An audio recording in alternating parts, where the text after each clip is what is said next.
Good morning. Ngasi irai nimit ki card ki message yung minor se. Irai nimit aham badan number se 71 dere aduga kaladana sky blue gumba kai gumba minus set piyo pa. Aduga amana akoy chak thong bada hapase. Nung ti yun na kitang change ko bada hapase ko na irai nimit ko na haraga di ghee se kitang happy ba ko maming yun na tumay taraga du tumalere ko. Do ham da koy card ki message yung se do timing apa ba so happy yung se ko ngasi yun na timing apa ba kai kai lege happy do adu tumasu yung minor se ko.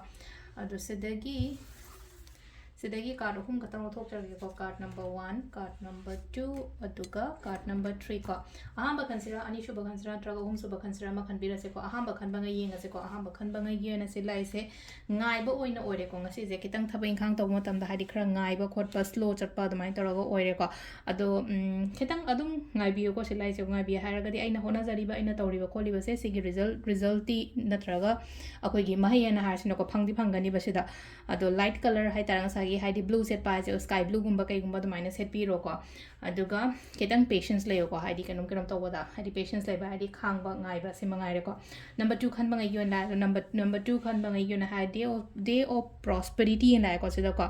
आइगे effort आइना था आइगे आइना होना जरीबा कोलिबा सुगुंबा मयाम से सिसे माइ फजना पाकनी खोतकनी हाइबने बसला जे मी मयाम ना आइबो follow तौगनी respect तौबीगनी आइना हाइबा खोतपदा ताबीबा खोबीबा अदुमाइन तौरगो ओइनो ओइबदो को अखोगी क्रिस्टल्स तगा हागा सिट्रिन गुंबा कईगुंबा अदुमाइन सिबे को अदुगा अहांबगी ट्रिपल प्रोटेक्शन गुंबा सिबे को ngasai ngaiba khotpa ma mai haijego triple protection gi crystal triple protection agadi akogi tiger eye black hematite ke ka mix to boko pasugum ba dumbagi crystals ko number 3 kan bangai yenga se ko number 3 kan bangai gi ona haraga di sila ko hadi proposal singa sai nungshin won khatang yi wana tre kon ka day o proposal na ko day o proposal means hadi thaba inkhang da sumina khudong jaba gum ba pirak pa mi gi mating gum ba lak ko ko du minus oi gal ko ado si se kaino ne ngasi se perfect days oi ko hadi irai numit thabak start to se phai ko ado kenum kenum tawge hagadi thabak hobo khotpa kai ba kem ta leite ko aduga crystals asu silen ko citrine gumba kai gumba do minus na bio citrine clear quartz gumba ado timings ne ki pung manga ga me kun mari dagi na mapan ga me yang khai mari phaung le ko adagi mung trung pung se drama thoiga minute kun hum doi ko ayuk ki se drama thoiga minute kun doi na 12 ga minute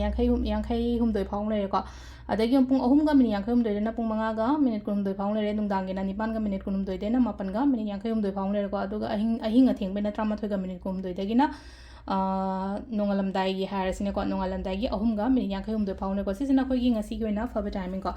asile re khoi gi daily card message se ma'am thank you